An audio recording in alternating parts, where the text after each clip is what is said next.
it's very exciting. So today, because I am a dancer, so I'm a bit biased actually. So I said, let me start our programming with a dance-focused talk, right? Because I think, especially in Pakistan, there's a lot of confusion around what dance is and what it can be, you know. Basically, most people think of dance as, you know, shadi. Mandi par jaake hum dance karenge, hai na? You know, so you have your Bhangra and your Bollywood, but dance is so much more than that, and it has so much more to give and to offer, especially in the academic setting. And so that's what we're talking about today, is what does dance look like in a university setting? If you were ever going to go to a university to study dance, what would you be studying, and what does that look like? So that's essentially what we're going to be discussing today. And the guest for today, I have to get my notes, my bio, to properly introduce him. I think we're very lucky, actually, at this particular moment. I have met Karl, I guess, a couple months ago, but we both knew about each other for several months, I think, before we actually met, because everyone was like, there's somebody working at the US Consulate who is a dancer, therefore, you must meet him, he must meet you. And so when we started to start this outreach office, I thought, what better than to bring him in for a talk about his experience, not just as a dancer, but as a dance scholar. So to introduce him, he is a dancer, choreographer, and dance scholar. He was the lead collaborator and performer of David Dorfman Dance from 2005 to 2016, performing in many of the world's most prestigious dance venues, including Jacob's Pillow and some of these others. He holds an MFA in choreography and completed his coursework and qualifying exams for a PhD in critical dance studies from the Ohio State University. He was also an assistant professor of dance at the College of Brockford, where he served as the graduate program director and taught multiple courses. In 2016, he joined the State Department and has served in embassies in Nepal and China, and he now works in the public diplomacy section at the US Consulate in Lahore, Pakistan. Thank you so much for being here. Thank you. Can you all hear me okay? Yeah. Good. Thank you, Gillian, for having me. It's exciting to be here. I always get a little shy when people read your bio out loud. It's like, oh, Lord, who am I? What do I do? But yeah, just as a brief background, I'm the spokesperson for the consulate here in Lahore. And in addition to working for the US government now, my previous life, I was a professional dancer and choreographer. I had my own company called Red Dirt Dance, where we made work together with 3 other men throughout the country. We would come together and work together for small bursts, and then we would do shows around the country. And then I also danced for a company internationally. The company was based in New York City. I worked with them for about 12 years. And we toured the world. We went everywhere. And that was incredible work. So thanks again for having me here today.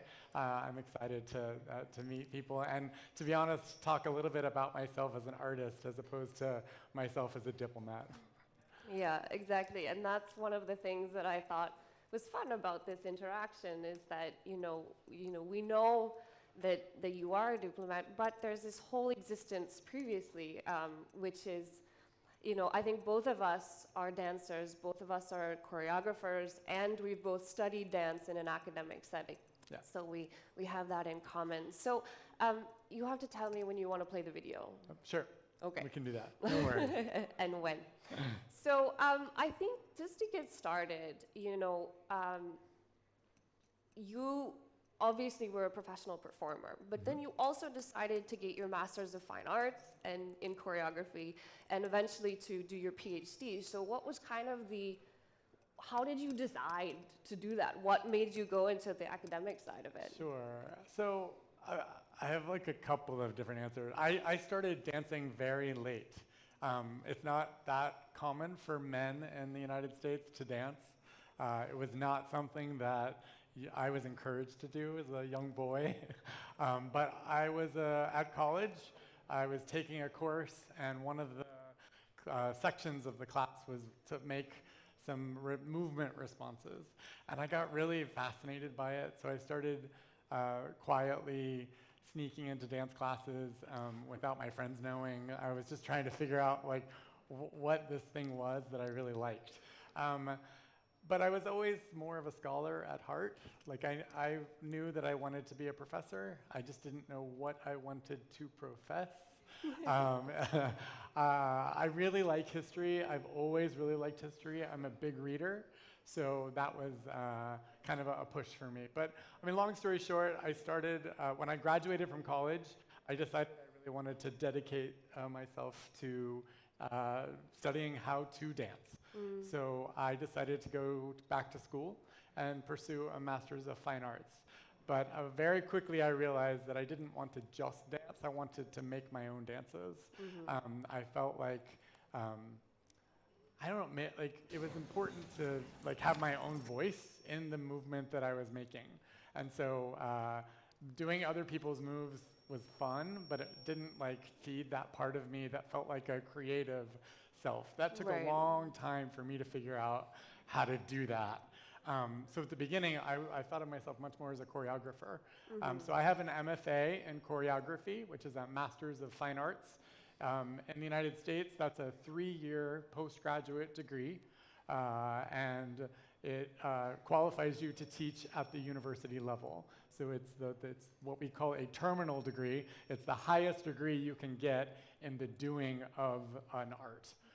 In order to go further, to get a PhD, you actually have to research in that thing. Thank you. For comparison, I don't have an MFA. I didn't go that far. I just have a bachelor's.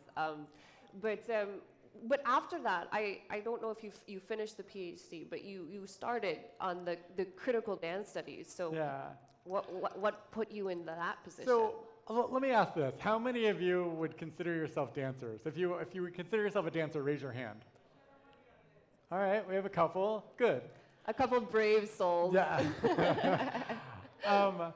So I would argue that in order to be a performer, and I would say almost a performer of any type, if you're a theater actor or if you're a performer in dance, you have to know your craft. You have to know the history of your craft. You have to know what people have done before. You have to know what people are working on right now. And so for me, that kind of curiosity like drove my life. Like it was, if I wasn't reading about dance or watching old footage of dance, I was at shows of my peers watching new dances.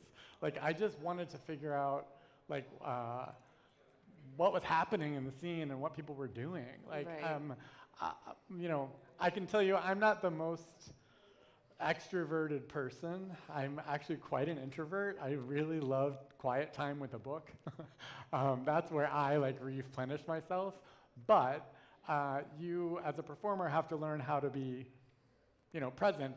I'm okay who I am in front of a lot of people, and get comfortable with that. And so, for me, that kind of curiosity fed that piece of me. And so I always wanted to know more. So that, I think, you know, if you want to be a performer, the thing that nobody tells you is you have to do research. You have to figure out what kind of performing you want to do, who you want to do it for, and then who else has done it, and what did they do to do it. I can give you a very specific example. So the company that I danced for, his name is David Dorfman Dance, is the company. And I danced for him for 12 years. But I met him about 7 years before I actually started dancing with him. And when I first met him, I saw a dance of his, and I was like, I want to dance for this guy. Like, he does everything that I want to do.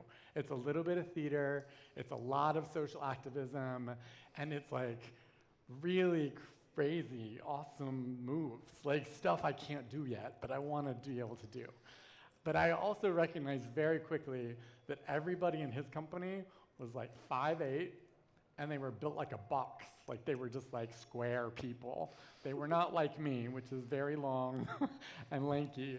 And so I was like, this may not work. He might not like my body type doing his material. But I went to the library and I saw a dance that he'd made 15 years prior. And I saw one guy, this guy named Kurt Hayworth. And I was like, he's 6'2". He's doing David's moves. I need to find out this guy. I found him in New York City. He was like teaching at a small studio, and I went and I studied with that guy for a year and a half. Wow. Because I wanted to figure out, like, how does my body do those things? And I learned so much from that. But that's because you have to be curious. You have to do your research. Yeah. And so you have to kind of figure out. And I mean, I know like a lot of my friends are in theater, and they're the same way. Like they know what actor or inspired them, or they know what directors they want to work for, and they figure out what is that director like, and how do I get better at that thing? Because we all have things that we have as weaknesses or areas of development.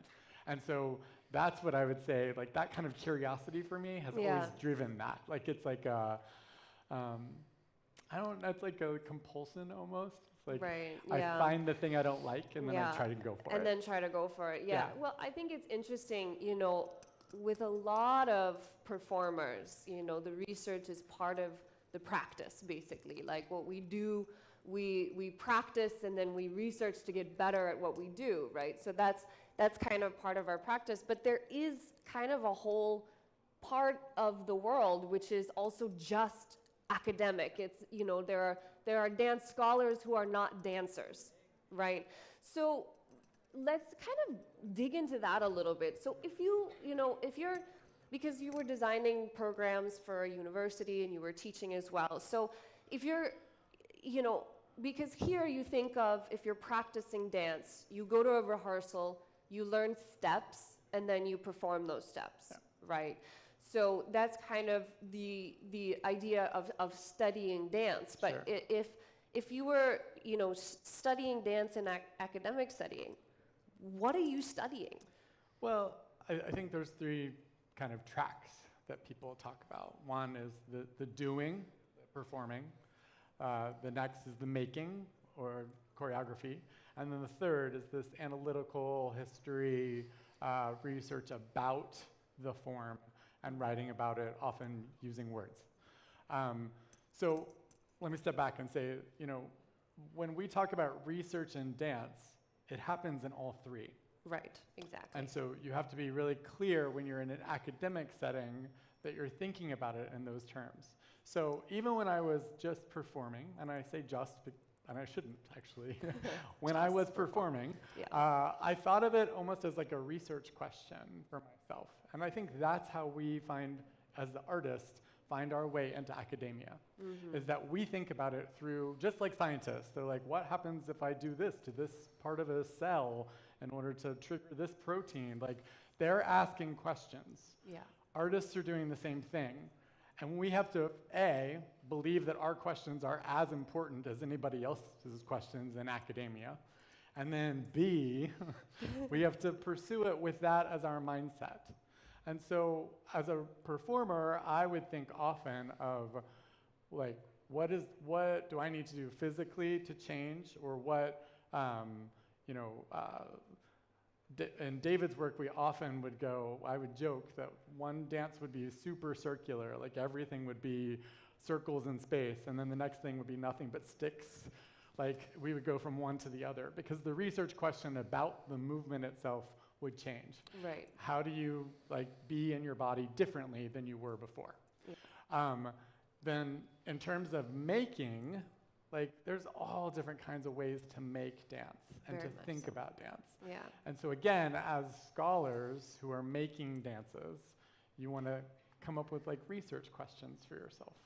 I can give an example of a dance that I made was, I had 6 men who were dancing with me, I was always interested in other men dancing, just because there aren't very many of us, and our skill levels are wildly different, and I just like enjoyed that kind of camaraderie because I didn't have it in the rest of my life. Yeah.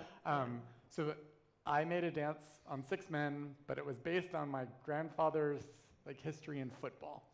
So we looked at American football and the moves that those traditional sportsmen make, and then made a dance out of those moves.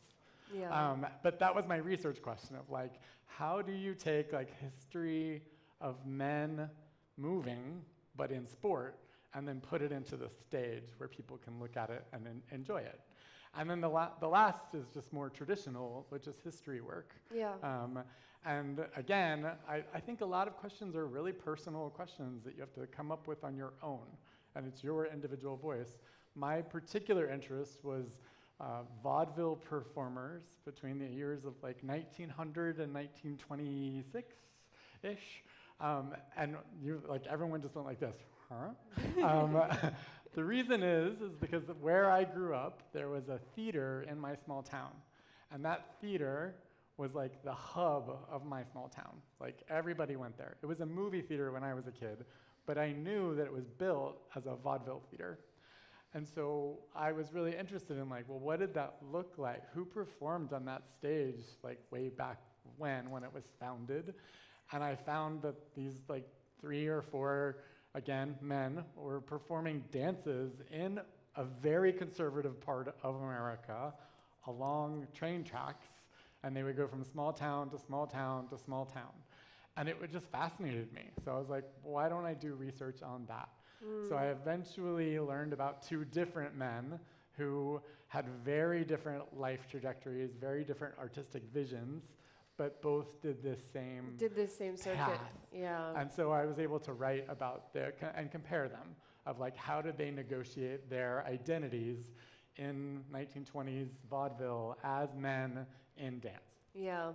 I think, it's, I think for any researcher, for any artist, curiosity is what drives you, is what's going on out there. What are people doing, and how does it relate to me? When I was at Columbia studying dance, so, we had such a mix of requirements. There were technique classes, certainly, but that was, maybe, 20% of our coursework at maximum. We also had history courses. We also were required to take a science-based course like biomechanics or anatomy so that we could learn how is the body moving and how do we understand the body better, and how can you talk about it better so you can describe it to people. And then for my undergraduate thesis, I wrote a research paper on Michael Jackson's movement signature, because I was thinking, anywhere you go in the world, you can do a Michael Jackson movement and people know, you just have to do, one thing, and everybody knows this is Michael Jackson, right? So how did that happen? What are the steps? Why is it so recognizable? And why do you can tell a difference between an impersonator and Michael Jackson dancing? How? What did he do differently? So when I was writing it, I would just watch. I was so proud of myself because all of my friends were like dying in their research, and I was just like, I'm watching Smooth Criminal on repeat. I was like, this is what I get to do, and watching how he was moving different from the backup dancers, but that was kind of my curiosity, my obsession at the time. Yeah. I mean, I think what often happens as artists is we forget that we're asking questions or that Right. we are curious. And frankly, a lot of our societies tell us that what we do isn't important. Yes. And I think that, honestly, that's the hardest thing as an artist, is to receive that information all day long, every day, from families, from friends, from your society, that's like, oh, that's really nice what you're doing. Well, what are you really gonna do? like, what are you gonna do for money? Was a question that I got a lot. And I think as artists, you have to figure out how do you marry that curiosity with the confidence that it takes to keep at it. Right. And frankly, academia was a great place for me because of that. It was a place where I could come at it from a research angle.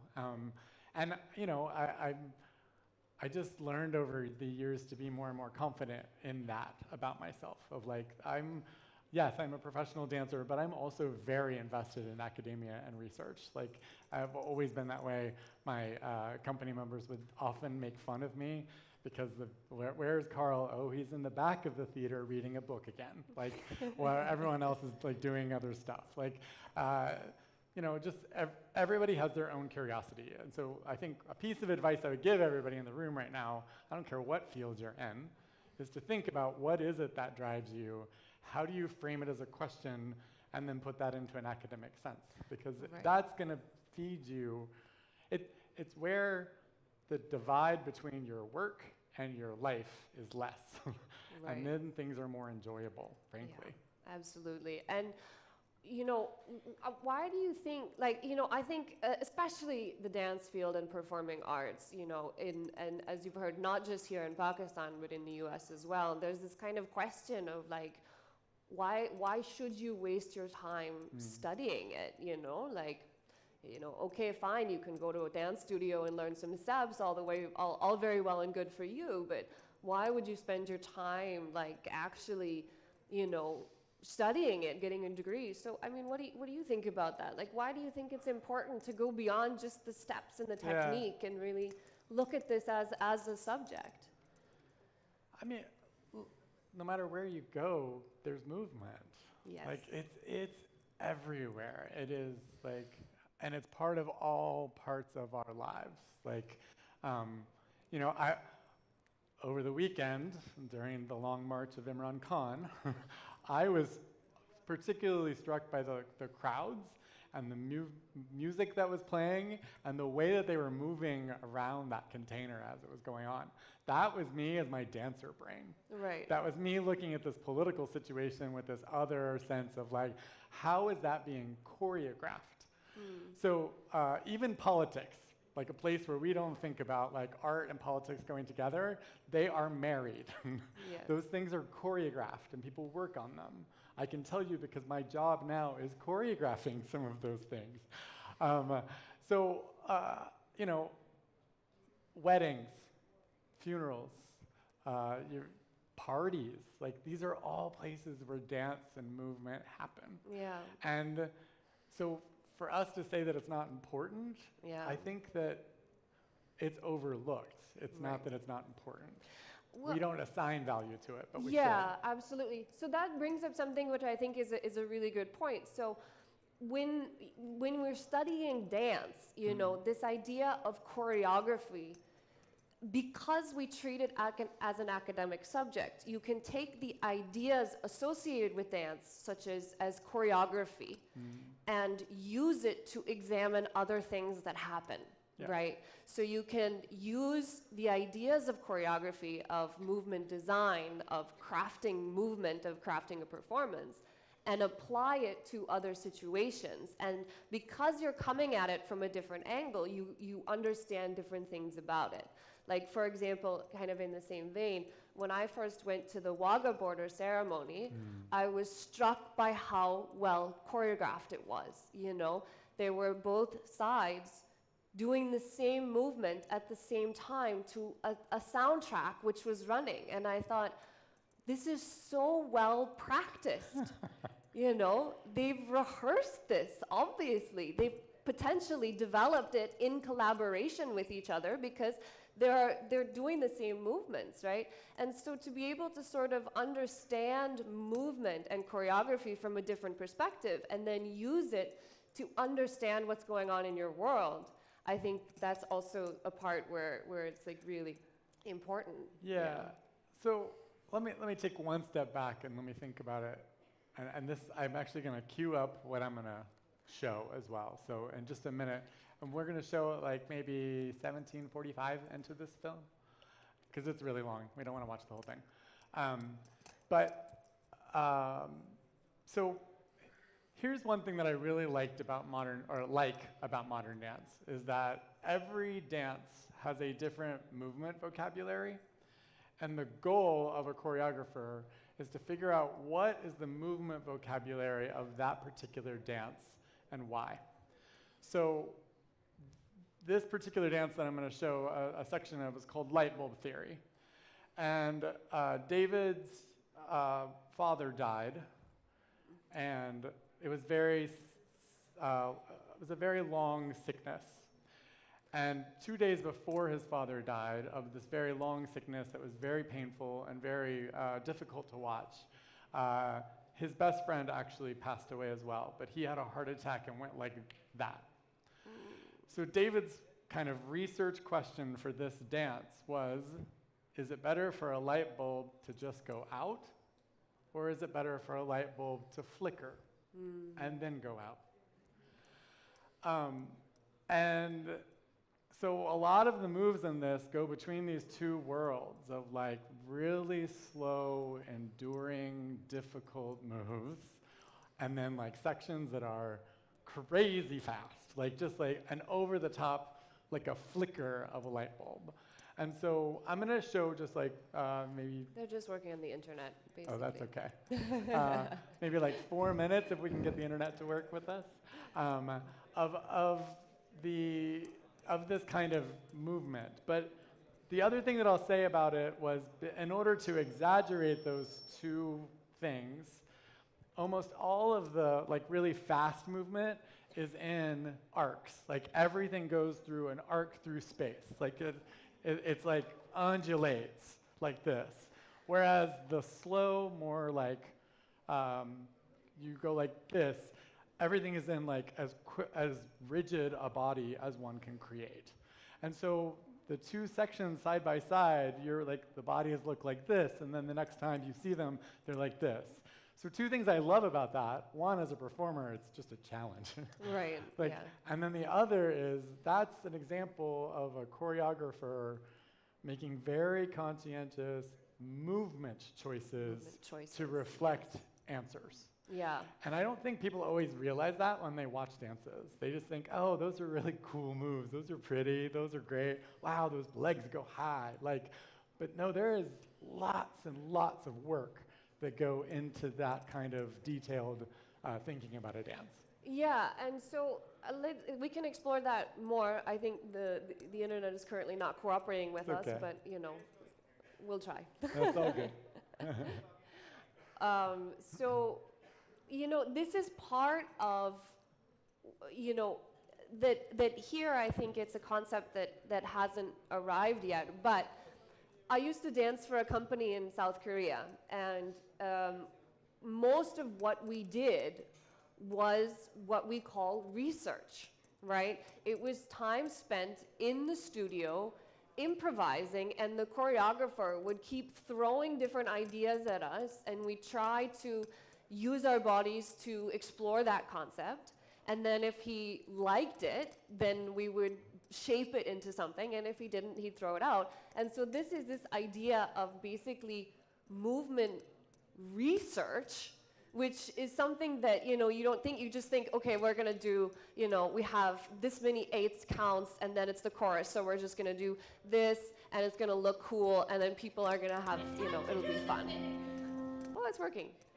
So let's Maybe. so let's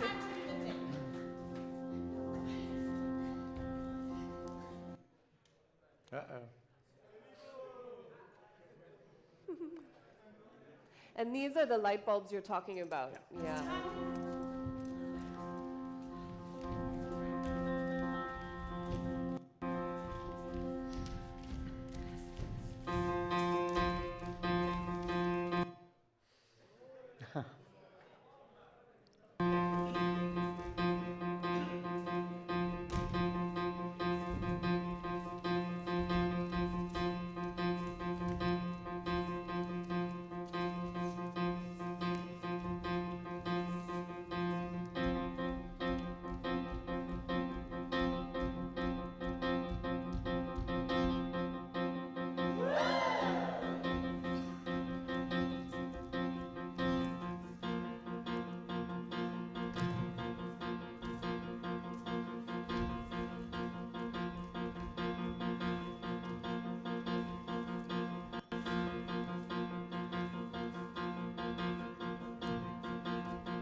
gives you an idea. That's funny. So a couple of things that I'll just say about David's work.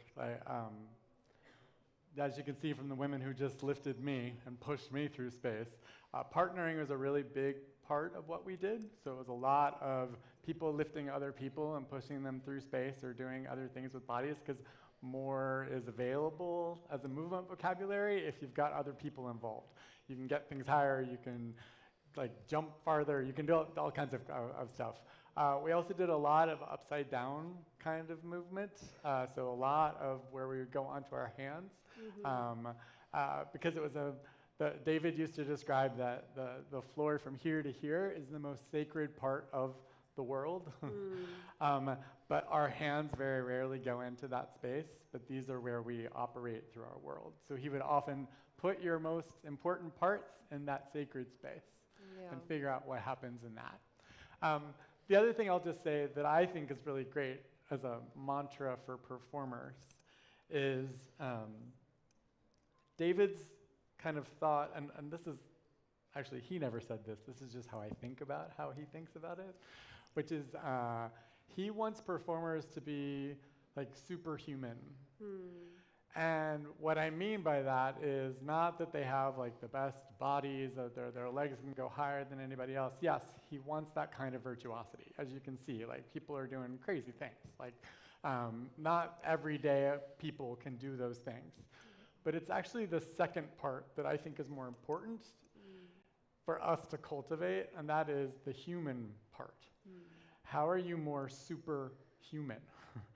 And that means if you're going to show that something is difficult or hard, you have to be vulnerable enough to show that superhuman part of you. If you're going to get angry on stage with someone for theatrical reasons, you have to be willing to be ugly enough to show that superhuman part of you. Right. And I think that is, again, those are research questions for performers. How do I get there? How do I think about it in those terms? How do I get better at that?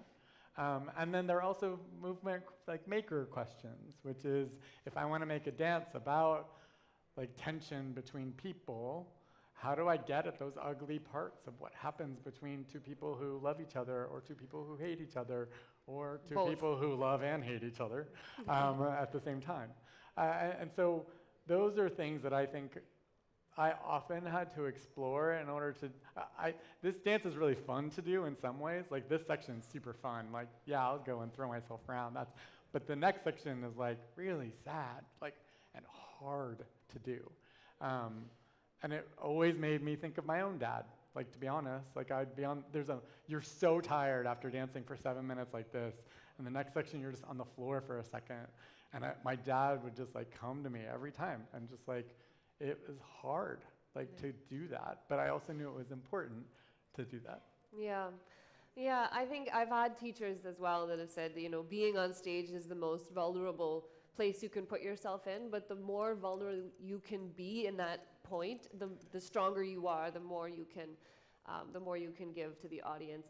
So I'm just gonna wrap up the discussion with a question which kind of would lead to many, many more questions, Sure. But it'll leave you with something to think about. That I think the exploration of dance in this way that we've talked about through research is something that I've seen through my reading really helps contribute to social awareness, to social activism. And a lot of dance research is based around activism and social research. So, how do you see that connection? I know that David Dorfman worked a lot with that, but how do you see that connection between the research of dance and social issues?